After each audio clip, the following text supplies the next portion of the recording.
one of the most important things to us was we never go out of stock. So one of the first things that we implemented was make sure at all times that we were staying in stock. And at the time we had limitations on what we could send in. So we had to be kind of intelligent with the amount of inventory we were sending in per each SKU, per each ASIN. So we kind of built some modeling off of that to make sure the trucks were always going out of the warehouse at the right time. And then from there, it was always understanding how much days of supply we had in stock and then tweaking our advertising based off of that.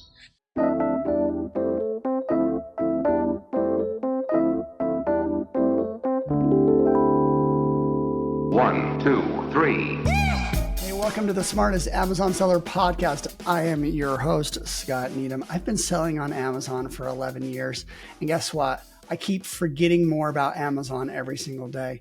But I also learn a lot every day. And one of the areas that there's a lot of different places and pockets of data for Amazon brands and sellers. And some people, they are deep into this data. Some people, no, like they're just sellers. They're just like trying to operate and kind of keep things going along. My guest today is on the data side.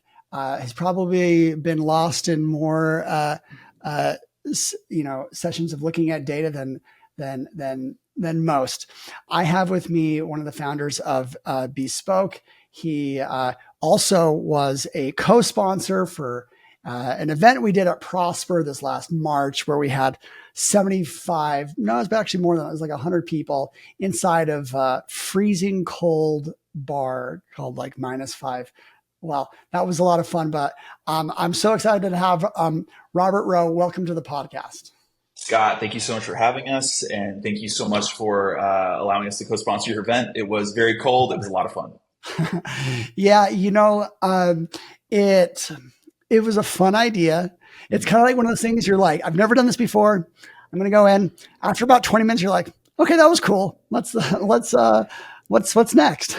I agree. And sometimes you just need, like, those events are a dime a dozen, but I love it when we can put a little bit of curveball on it and give them an incentive to come, like do something different, something new. It was a great venue. And we talked, I don't know if the cold inspired us, but I talked a ton of business that night. It was a good night. Yeah. It does kind of like, you kind of got to get moving. You don't just like sit there and chill in a corner, or you actually will chill. It's like, I have zero regrets for that venue. Are we looking at that venue again? No. It was a tick box. Glad we did that one. Yeah. But it was great. Well, so I'm actually very curious, your background, because it doesn't take long to talk to you that you just like want to derail a conversation into data and like what it can accomplish for an Amazon seller or brand. You've worked and for some of the largest Amazon focused brands in the world. So just give us your background. Actually, even including what did you study in college that got you where you landed? Yeah, I'll give you some background. So let's see, I'd say about sophomore, junior year in college, a lot of friends and I were into trading, right? So like trading stocks and Forex and this kind of thing. Right. And I remember we were really into this, and I was like, okay, well, we got to figure out how to make money off of this thing, right? And so I'll never forget, I downloaded my first Excel sheet, and it was just a list of numbers, prices. And I'll never forget that being the light bulb of like, oh, wow, what next? Right. And like, that's really what launched it. From that moment forward, I got into econometrics. I was fortunate enough to do an internship at a digital marketing agency, specifically focused on more like Google and like services. Like I think like state insurance companies were our main focus. But it was great because I worked on the data side and I did rotations. So I did like 6 months on paid, I did 6 months on organic, 6 months on social. And then eventually I got an internship there and was applying econometrics to digital marketing data. Econometrics define econometrics. Yeah, it's just modeling. It's what we would call like data science, just statistics applied to data.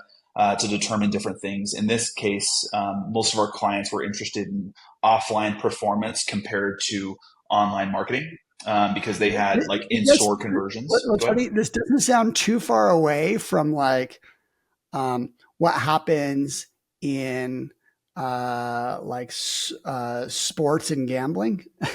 uh, when you said what you were saying, like how can I make money? I'm like, I feel like people in fantasy football now that like these gambling sites, like they're doing as much as data as they can to get an edge. I have done that exact same thing. And I did, I'm not even joking. Fantasy football. I think one of my favorite side projects we worked on was actually horse racing and dog racing. And I know that depending on some audiences, they may take issue with that. But at the time, it really came down to market efficiencies. And if you're able to find out which markets are the most inefficient and exploiting those inefficiencies. So wherever we found highly liquid markets, we realized that we did not have the institutional compute power or math to make it work. But if we can go find pockets of places like some horse betting over here that's online or some dog betting over there that's online, it's possible to eke out an edge if there's enough data present. Clearly, I'm working in data still, so I did not work out enough of an edge. Yeah, but it did set us up to learn. Then let's jump to, so you're working for just a digital marketing agency, but then you got into the e-com world, and we look at data a little bit differently. It's very performance based. Advertising is can be very deep into data and small efficiencies here or there or whatever. Mm-hmm. From a brand perspective, what was your experience? Yeah, so it didn't take long to eventually land at Nordic Naturals, which is, they're like the number one selling fish oil on they own that badge on Amazon, and they're really big in the health and household supplements. So started there, and that company didn't have a lot of data infrastructure, bless you, didn't have a lot of data infrastructure at the time. And so it really came down to standing all of those things up and literally just getting the data in a place where we can make decisions off of it. From there, you kind of develop some philosophies. So to answer your question directly, one of the most important things to us was we never go out of stock. So one of the first things that we implemented was make sure at all times that we were staying in stock. And at the time, we had limitations on what we could send in. So we had to be kind of intelligent with the amount of inventory we were sending in per each SKU, per each ASIN. So we kind of built some modeling off of that to make sure the trucks were always going out of the warehouse at the right time. And then from there, it was always understanding how much days of supply we had in stock and then tweaking our advertising based off of that. So one thing that we did was whenever we were at 14 days of supply, we began to turn down advertising at that point. The minute we get down to 7 days of supply, we turn advertising off and start having meetings about that particular SKU. So for us, one of the baseline foundational philosophies was never go out of stock. And from there, the data kind of fed off of that. So it was pretty cool, pretty interesting. And it comes down to which teams need which information at what time. So we had tooling that would send off alerts to the warehouse to begin prepping things when SKUs got down to a certain number of days of supply. It would tell them how much to send in, et cetera. And then our ads team also had their tooling as far as what to do on the advertising side. And then operationally, we had triggers that would make sure we sat down in a room together to discuss next steps should SKUs reach a certain inventory threshold. Interesting. Then tell me a little bit on the advertising side. Are we bringing in data? If you started doing this 7 years ago, that's actually about when Amazon ads even started. I think it's like 2016, 2017. Yeah.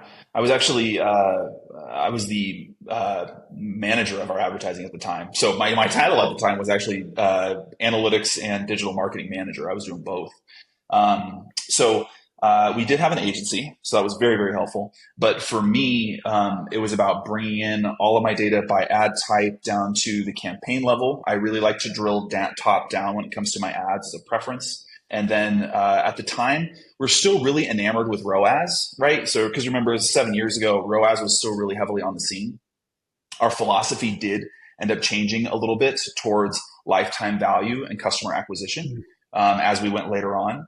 But at the time, it was really just about addressing return on return on ad sales at that time. And that was back in the day. That was back when DSP was ran through insertion orders, and you had to have like a 50K minimum to even participate. So definitely a different time, but it was a lot of fun. And I think for us, addressing low ROAS, and I would use that as the trigger from there. If you think about the path and the journey of the user, right? We're trying to target the right person at the right time, so that impression is delivered to them. From there, they either click through or don't. They have some sort of behavior on the page, and then they convert. And so once you get down, you start diagnosing. I really like laying things out linearly like that. I really like to see what our my cost per 1,000 impressions are, what my click-through rate is, what my conversion rate is. And then at any point in time, if I'm dropping, that will signal to me what's going wrong. So if we have poor click-through rates, then are we targeting? Do we have the right message at the right time? Is this the right person? Right? Those three things. And then if the click-through rate, if the conversion rate is low, from there, we're addressing, okay, are we is what the user's seeing and clicking on, is that emblematic of what they're landing on and converting on? Does their conversion need to be addressed, right? And so each one of those rates that I just expressed is meant to, be a line of inquiry. And that is kind of how data works in a way. So, you mentioned targeting, and a few things come to mind. One, I think most Amazon sellers, advertisers, when they think of targeting, they think of like keywords actually, like, oh, I'm going to target this search term, or maybe I'll target this product. And that's kind of the way that Amazon set things up for at least their main advertising. Then they've introduced something that I still think is kind of like just a very nerdy, data heavy space for like where you got the people that advertise a lot, then you got like the nerds that like are part of that operation. This is it's called Amazon Marketing Cloud, AMC, and this takes a different layer of targeting. For example, here's like I said about Amazon's, like, the way that we think about targeting on Amazon, it's all like keyword based. Whereas you talk to a Facebook advertiser, the only thing they think about is like audience. What are the characteristics of that personas? Audience? Personas. Are they over 50? Are they, male, female? Do they own a dog? Do they have kids? Stuff like that is how they figure out all their ads. And doesn't really feel like on Amazon, a lot of brands or sellers like lean into that first. Yeah. And I think that makes a lot of sense because Amazon has not provided the tooling to do that. The structure that we've been given from Amazon to participate in advertising has been on a keyword level. You can do a lot with keywords, right? A keyword, as it's entered in, is expressing that user's intent, what they're trying to do, right? The user types in fish oil, that's pretty broad. If they type in fish oil, 180 count, 5,000 milligrams, well, it turns out they're after something.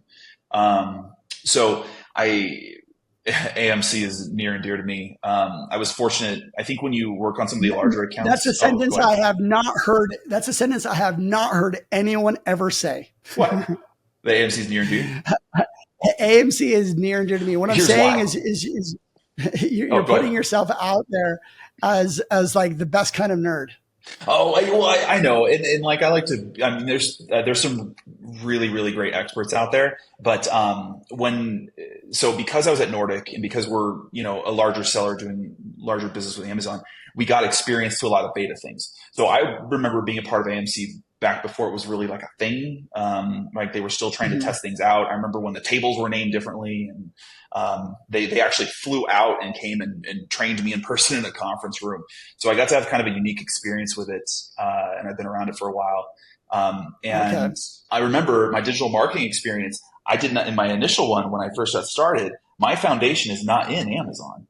It was actually in Google and in social and in more of those other products. So when this tool landed on the scene, and mind you, for the users out there, it's in SQL. So for the executive listeners out there, maybe more the non-technical ones, it's a database. I have a database with 18 tables, thousands of fields, all related to users' behavior on Amazon. And they really unlock a lot of things for us when it comes to, like we touched on it briefly, but personas. So now you get to take this different approach. And I think that in the next coming 2 to 3 years, it's going to become more prevalent. Like you're going to see more of the persona-based approach, at least when it comes to DSP for sure. But I'm sure that they'll bleed this into sponsored as well. So I kind of lost my train of thought there. But I'm passionate about it. I've got a few things. So you said that AMC is a database of about 18 tables. I think so. Yeah. And then if you've ever worked with a database, like the magic is where you like query them, you combine them, and you could be like, okay, this table has the audience information about like the characteristics of the audience, and then like this other table has like their performance, their actions. Yeah. Then you're like, oh, people over 40 are taking more fish oil, and they're clicking through and performing a lot better. And so you're just learning about your audience right there. Am I wrong? You are correct. And there's some new tooling coming out that's just leaning it set. Well, like I think, go ahead. My first thought is like, why isn't Amazon just making some of those queries that are like super helpful? Just give them to you as like a dashboard. They actually do. When you first log in, so I think the problem is that they're queries, right? Most users on Amazon, at least as far as my experience, they're not database users. They wouldn't know to go in here and click. No. And so Amazon gives you, I think, 80. They add new ones all the time. They're up to 80 now. They're called instructional queries. And they're literally, you could just go in there, click it, and run it with no prior database experience. Mm-hmm. They'll give you some instructions on how to alter it, but they'll allow you to run it. And you can do everything from attribution, right? So I think you said something perfect. I know you were kind of leaning towards personas, but maybe let's talk about actions and behavior. We talk about attribution a lot. Well, what if I just wanted to know what was the most effective first touch campaign I had, right? Like I'm worried about bringing people in, my acquisition, right? Leadership, or I'm saying, hey, we need to bring in new customers, and I want to know what's effective at that. Well, I need to find out of all of these people converted, which ones were exposed to which campaigns first. That's the kind of tooling that you can get with AMC. And that is a default query, by the way, an instructional query. You wouldn't have to go find that. They literally have a first touch query that's available to you. They also have last touch. They've got linear. So they take all the touches and kind of divide them out evenly. That's an example. And I think my hopes is that if you think about it kind of conceptually and you go, okay, so this database can tell me like things down to a persona, like potentially we can tease out persona information about like demographics all the way to actions and the timing they're taken. I think you start to understand how powerful it is, and then just the sheer number of use cases that it can be applied to. And so, I find it very fascinating. And what are some results that you've seen that have kind of like, made some changes, or like, oh, wow, we figured this out, so we made this change? Click-through rates and conversion rates. I mean, what you're doing, you're improving those. You're improving those two things. And if you're able to improve your click-through rates and conversion rates, you're able to make your ad dollars way more efficient and they go farther. So a good example. I was working with a brand over in the UK and supplements, and this is post Nordic Naturals, post sports research. So we're working on them and find out that they have kind of this persona of surfers, and this came out of nowhere for us, right? We're talking protein bars, and all of a sudden, one of the personas that comes up out of this, and when I say personas, I mean specifically their audience segment names. So one of the in-market lifestyle segments is surfboards and surfers. So we start to kind of double click into the surfers and surfboard concept. And immediately through targeting them specifically, what you do when you do that is you take this audience and you start running campaigns. You compare that click-through rate and that conversion rate to your baseline on your account to see if this audience is effective or not. And we were seeing approximately double click-through rate and conversion rate on that audience. So it's a moment where they go, okay, let's start to make sure that this audience is incorporated in further campaigns, depending on, how they were structured. It was an agency I was working with, and I was helping teach AMC and train the agency on how to do AMC. And so it was kind of a nice light bulb for them, because I think there's these moments where the rubber meets the road with data, where, like I said earlier, where it's like, hey, data's cool, it's fun, it's neat to look at, but it's actually that moment that it gets applied and the decision making happens that I really enjoy. And that was that moment. So lately my work has been actually on the concept of, like, you call it targeting. I've been calling it audience management, where it's like, okay, let's spin up these audiences and let's start applying them as though it's a portfolio. And let's start applying the dollars to optimize using this new lever that Amazon just gave us, which are audiences. Interesting. And is that the main use case for AMC? No, I wouldn't say it's the. I think it's the most financially. I think it's the most financially important one. I mean, okay. I think you could do other use cases for it. It's a beautiful. The reason I'm saying it's near and dear to my heart, because it comes down to how creative you are with the data and its application. Right? It's just this tool. It's this tool of user behavior, event-driven user behavior. When I say event, I mean down to a user viewable impression. If they scroll past your ad, that gets logged. That user ID gets logged in there. We can then go look up information about that user by bringing in the lifestyle and in-market segments. And immediately it's really rich. So I think that there's still room. Can you find out what data Amazon has about you? No. So it's very, very important, because this is also a nerdy thing, but in data worlds, there's things called clean rooms. Google has one. Google has something called the Data Ads Hub. It's the same thing. I don't know if Meta has the functional equivalent, but we know that they operate off of the same type of a model. The clean room has a bunch of rules specified where we can't pull out data on specific user IDs or match them up to PII data. So I'm in there. Data?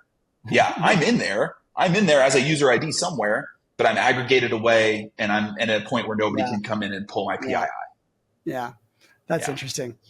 Well, as we were kind of prepping and chatting, you said that one of the newer things that you've been working on is I guess let me rephrase it. One of the core things that you do is you provide data for especially for sellers and agencies that manage a lot of brands, multiple brands, and kind of how do you piece that out, whether it's on one account or if you're an agency and you're working across a lot of accounts, how do you have really good data and balance between all of it effectively, efficiently, where we talked about, okay, something changed with one of your brands. Maybe the revenue's down and you want to find what's down.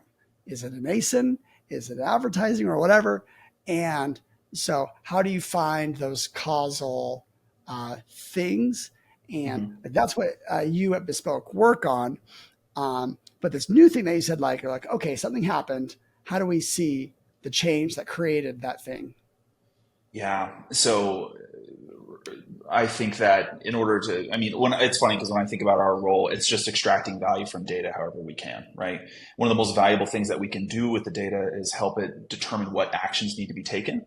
So when I think about it from that perspective, it's about shortening the amount of time of knowing an action has to be taken and taking that action. So let's say sales drop off. Okay, sales drop off and we're like, oh, wow, okay, gosh, we need to figure this out. What happened? Why did it happen?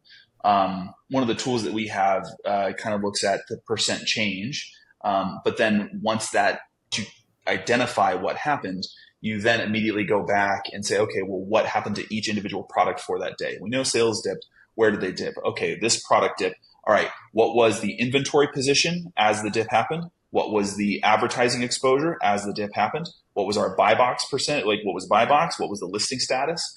All of these concepts we know are you're a good Amazon practitioner is going to go in and look at. We simply want to serve that up faster. So that way, one person can manage multiple brands, or you're simply getting more things done in the day. So that's really like understanding that change, and then the drivers that led to that change. And then for us, I kind of want to bridge the nerdy to the practical in the audience here. But for us, once the data model is where it's supposed to be, it's easy to build tooling. So our namesake is Bispoke, in that we make things that are curated for our clients. So a lot of times I sit down with the client and they go, hey, this is kind of the pain point I have. And then we go and build out tooling in that direction. And so this is just a common use case for us is sales was down. Why? And so eventually over time, we started developing out this tool that's like, well, here's why. Here are the top 5 places we know you're going to look when your sales are down. You got to address your inventory. You got to address your ads, listing status. We know we got to look at buy box. And so it just kind of makes it quick and easy to see those things at a flash, because you know that if you're doing this in Amazon Seller Central, I mean, you're going to have to download 6, 7, 8 different spreadsheets to get to that type of a figure, or at least open up that many windows at minimum. So. And the person also has to be trained to know where to look. They have to be trained to know where to look. It takes time to develop that out. And then, for us, like at the time, if you have a team, if you are a large seller and agency, it's like, okay, it's easy for the founder to like find where things happen, but like making things easy for a guy that's been working on Amazon for 6 months. I think it makes it easy to develop SOPs, standard operating procedures. Because we're just condensing down, right? Like I said, we're trying to shorten the amount of time it takes to get to that action. And it's like, well, if we're down on sales because we ran out of inventory because we haven't sent in the shipment yet, well, now instead of taking an hour to find that out, that's like a 15-minute deal from start to finish, and the email's out, right? In order to take that action, or advertising, right? Things like that. So I think it helps to bring up those, and maybe they can learn faster. But then also it enables them to manage more, because in our experience, we're seeing that companies are having to manage more marketplaces. I know this is the Amazon Sellers podcast, but some of the biggest companies that we're working with, they're on TikTok shops now. They're on Walmart. They're on Rakuten and Mercado Libre. And depending on the amount of international presence they have, we have experience with all of those. And every brand has to make that decision of, am I going to tackle these problems with technology or with labor? So you either, you know what I mean? Because you're either going to have to hire people to monitor these marketplaces, or you have one person who's just capable of having it all at their fingertips and kind of, jive with it.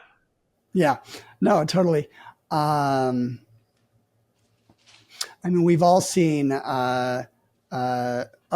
is how I was going to relate to you. So one of the use cases that I've solved for like 4 years now is aggregating competitor data.